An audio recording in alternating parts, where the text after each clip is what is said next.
اعوذ بالله من الشیطان الرجیم. دا د نهمې سپارې پنځم درس دی او د سورة الاعراف چې اوومه سوره ده 160 تر 160 آیات ورسره کولی شئ چې وګورئ. فانبجست پس روانې شوې حاضرة البحر په غاړه د سمندر حیتانهم د دوی کبان شرعا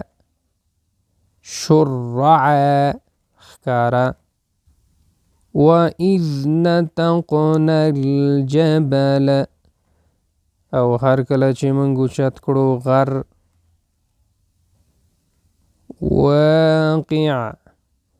واقع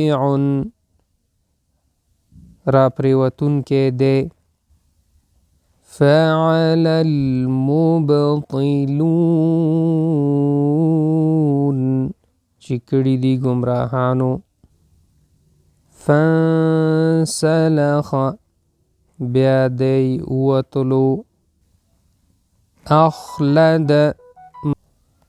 اخلد مائل شو یلهث نو هم ژبه راوباسي. امید دوستانو درس مو شوی نو دوستانو سره هم شیر کوي. الله مو مل شه.